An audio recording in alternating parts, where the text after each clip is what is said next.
Hey, what's up, investors? Welcome to the Semiconductor Show, where we talk about all stocks related to the semiconductor industry. And today we are talking about AMD.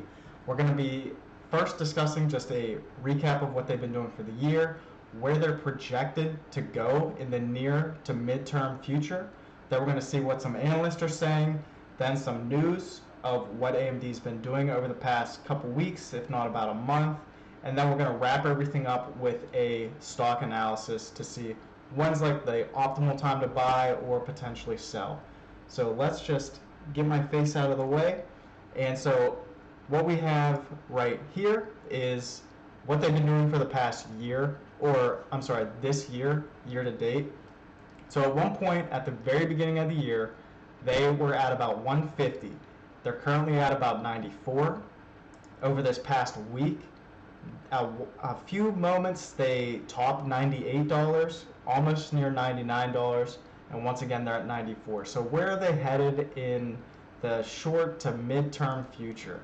So right now, in terms of this year, the full year 2022, their revenue is projected to grow by about 31% to $21.5 billion.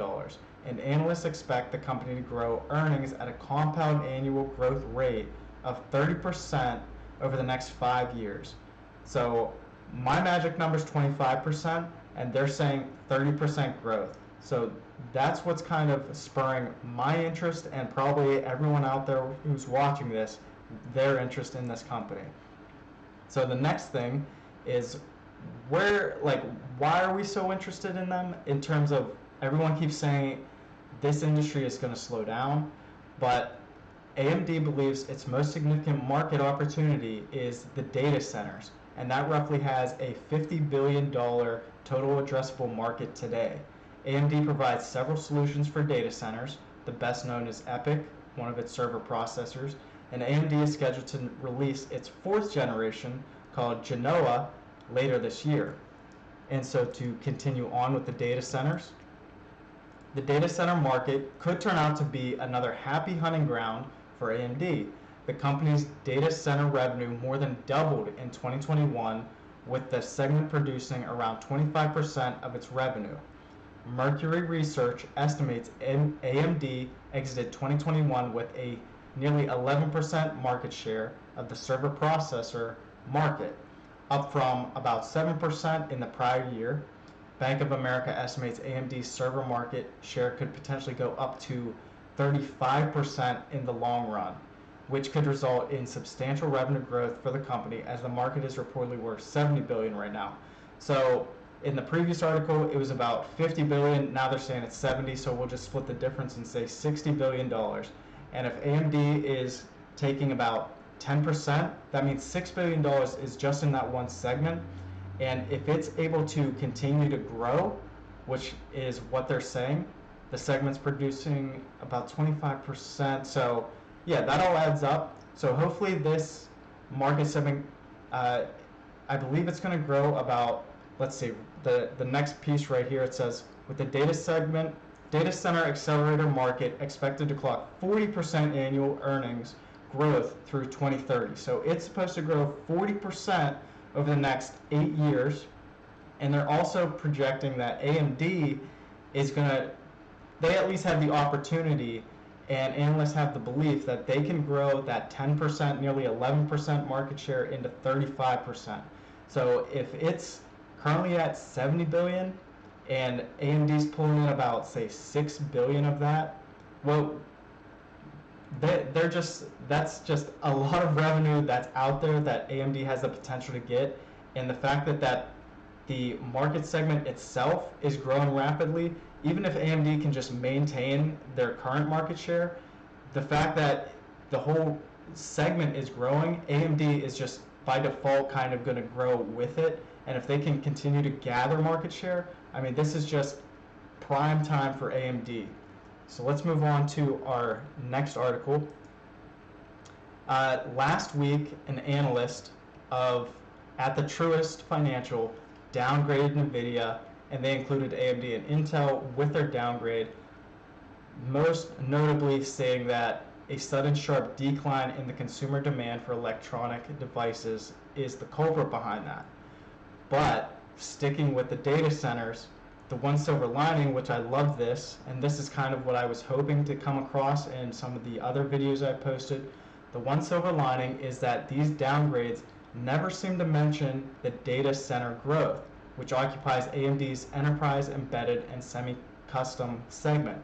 Last quarter, that segment grew 75% to 2.2 billion, and that was just one quarter. So if we extrapolate that over a full year, that's about $9 billion. And it's continuing to grow, as we saw in the previous article. So, and then to wrap up that line, while the consumer-centric segment grew 32% to $2.3 billion. So those are pretty equal, but we're just focusing on the data center part. So far in this downturn, no analyst that I've seen, that this person who's writing this article has seen, has been mentioning a slowdown in the enterprise or cloud spending, aka the data centers. And that's why I feel like as AMD continues to dip, these are just more opportunities to buy. But good luck convincing the general public about that. We'll just kind of have to keep playing our game here. And then to wrap up this article, AMD looks reasonably valued here. However, in the near term, the picture is highly uncertain. And then these are some of the reasons why it's more likely of why AMD is falling. Is there's the mix of the geopolitical kind of campaigns with the Russia-Ukraine and the China possibly going after Taiwan, all that type of geopolitical items. Then there's the virus-related issues with China shutting down because of COVID breakouts in some of the major cities where chips are manufactured. And then inflationary factors, that's something that we need to consider too, that are largely out of the company's control. So AMD has nothing to do with that, but they're still affected by it. So our next article, now we're going to get into what some of the analysts are thinking. So at least one of these analysts, let's see if the name is here. It's probably here somewhere. Rakers. The name is Rakers. So this 5-star analyst rates AMD shares an overweight, which means buy, along with a $180 price target.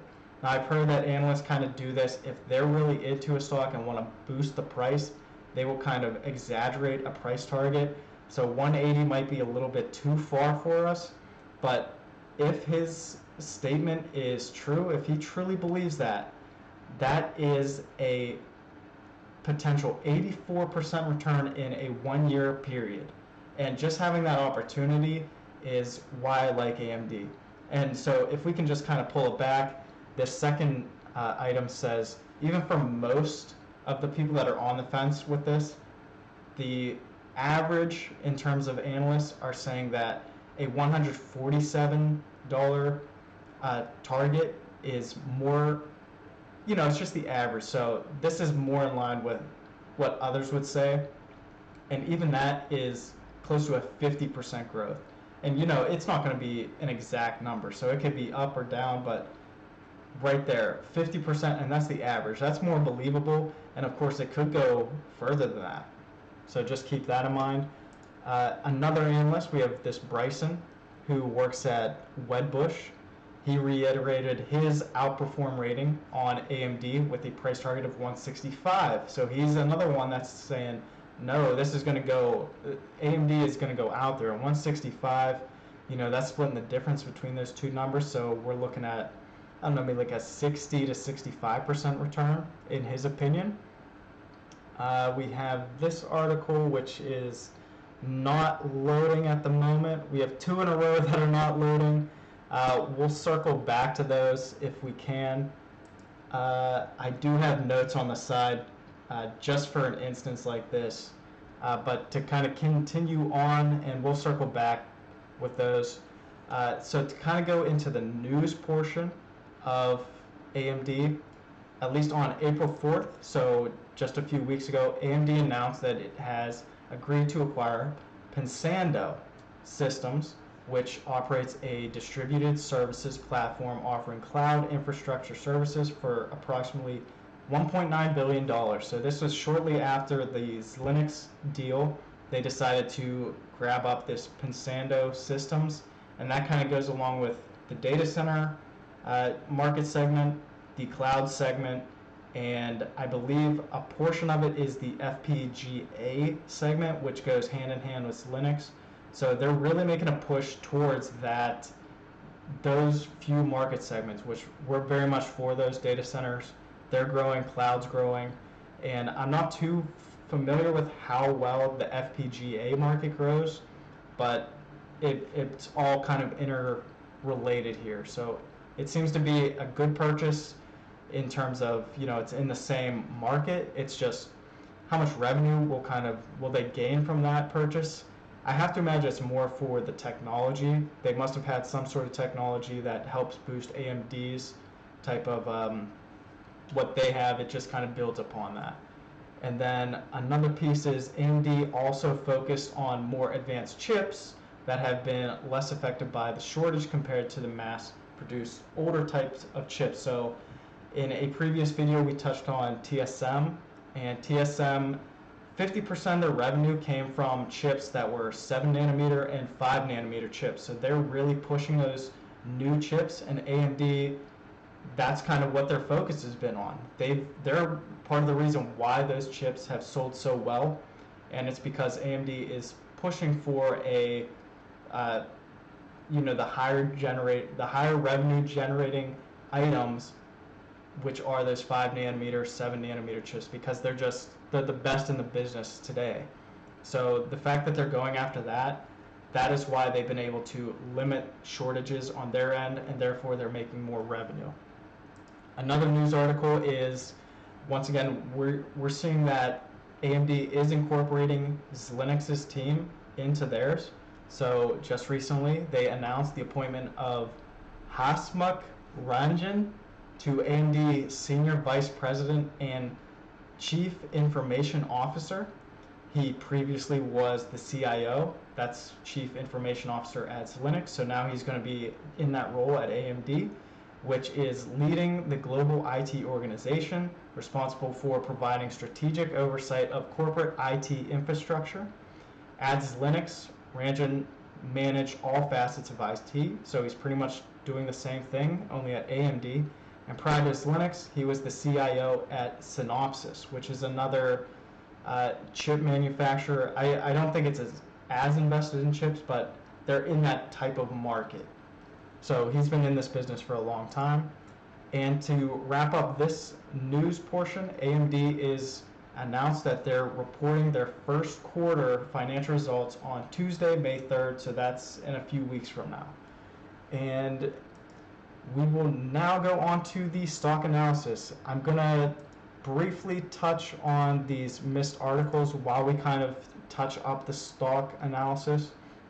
So I just want to start off by kind of playing with these lines here, just so we can kind of get a like an avenue of what the stock is doing, as opposed to just one line slicing through the entire thing.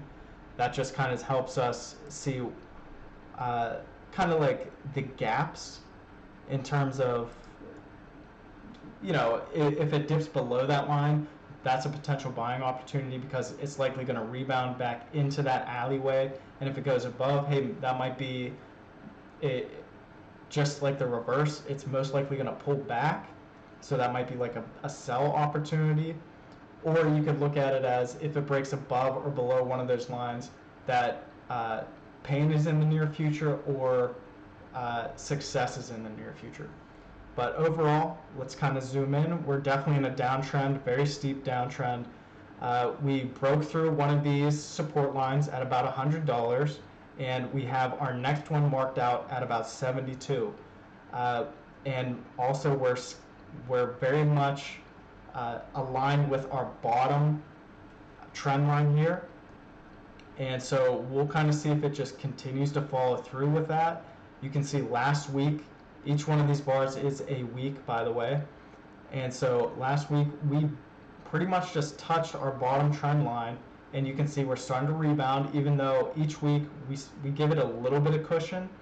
And so overall, if I'm looking to buy, I think anytime you can get this below $100, I think that's a good buy. And it's not necessarily because of the dollar amount, it's more because of this PE ratio. For a very long time, I was saying anytime I can get this stock below 40 PE, a 40 PE ratio, I think that's a solid time to buy. And currently it's at a 36.5 PE, and that's right here. So I think this is a great buy, and it's mainly because of all the different revenue market segments that they're in. And right now, everyone's saying, hey, the CPUs, the smartphones, they're all going to go down. But AMD is diversified enough that if they go down, they have the data centers to kick right back in. So I think this company has built themselves in a fashion that they can kind of sustain growth even during, if one market segment kind of goes down, they have another one to carry them into the future. So the fact that it's dipping this way, I think it has to do more so with other trends, just how we touched on how China's having issues, the market in terms of inflation going up, that affects these high growth type stocks. So I think they're just kind of getting bundled into all of that, when AMD on its own is a very strong company. So for me personally, if I'm looking to buy, I think at this point, clearly we're in that downtrend, so I'm not going to say load the boat anymore, because we don't know when this is going to stop. It could, for all we know, it could continue to drop all the way down to that $72 mark. At that point, yeah, I'm probably going to load up. I know I said that, but we do have more support there, and this, it dropped sideways for over a year between 72 and 100, and once it passed 100, it really shot up, and so now we're seeing it pull back into that range. We'll see if it kind of consolidates in there again before it can kind of go above the $100. So at this point, I'm likely going to continue to add. It's just, instead of putting in, if I want to buy 10 shares, I'm not going to buy all 10 right now at 93. More likely I buy, say, 1 or 2 shares, and then if it continues to pull back to $88, then I'll buy another 1 or 2 shares. And if it comes back down to closer to 75, 72, whatever I still have left, potentially 3 or 4 shares available, then I'll load in that 3 or 4 shares. But I'm just going to kind of pace myself as we continue to drive down further into this. And so that kind of wraps this up. In terms of those skipped articles, the notes for those, I'll try to find them. So the first one was AMD. The company is launching 2 new chip platforms. They have the Ryzen 5500, which is $159, and the Ryzen 5600, which is $200. And the significance of that is, as I mentioned, AMD is targeting the higher revenue items, and that's why they wanted those 5 nanometer chips, the 7 nanometer chips. Well, now they're going after the more consumer conscious type of markets, going after the more budget consumers. And so that kind of also shows us that the chip shortage might be lessening now, because now AMD doesn't have to target those high profit items. They're now going back into the budget type items. But the concern with that is AMD's, those new budget chip items, apparently they're not, Intel's outperforming those with their Alder Lake chip. So that's a little concerning, but still it's competitive, and depending on the price and maybe the name brand, either way they should still get market share, which will of course bring them more money. And then the other one, if we kind of look a little bit, the other one, oh yeah, they have a new consumer processor, the Ryzen 7 5800. That's supposed to be released in 2 days. So that's all those 2 articles were, just a couple one-liners just to say there's new products on the way for AMD, which should potentially boost the revenue. But that's it. That's it for this episode. So I hope you enjoyed it. Please like, please subscribe. There's going to be more coming on the way. There's also a Webull account in the description below. If you don't have an investment account or an investment app, consider using that one. That's what I'm using to kind of share our stock analysis. And if you do so, you get 5 free stocks. So please consider that. Otherwise, I hope you enjoyed this and have a great night. Bye, guys.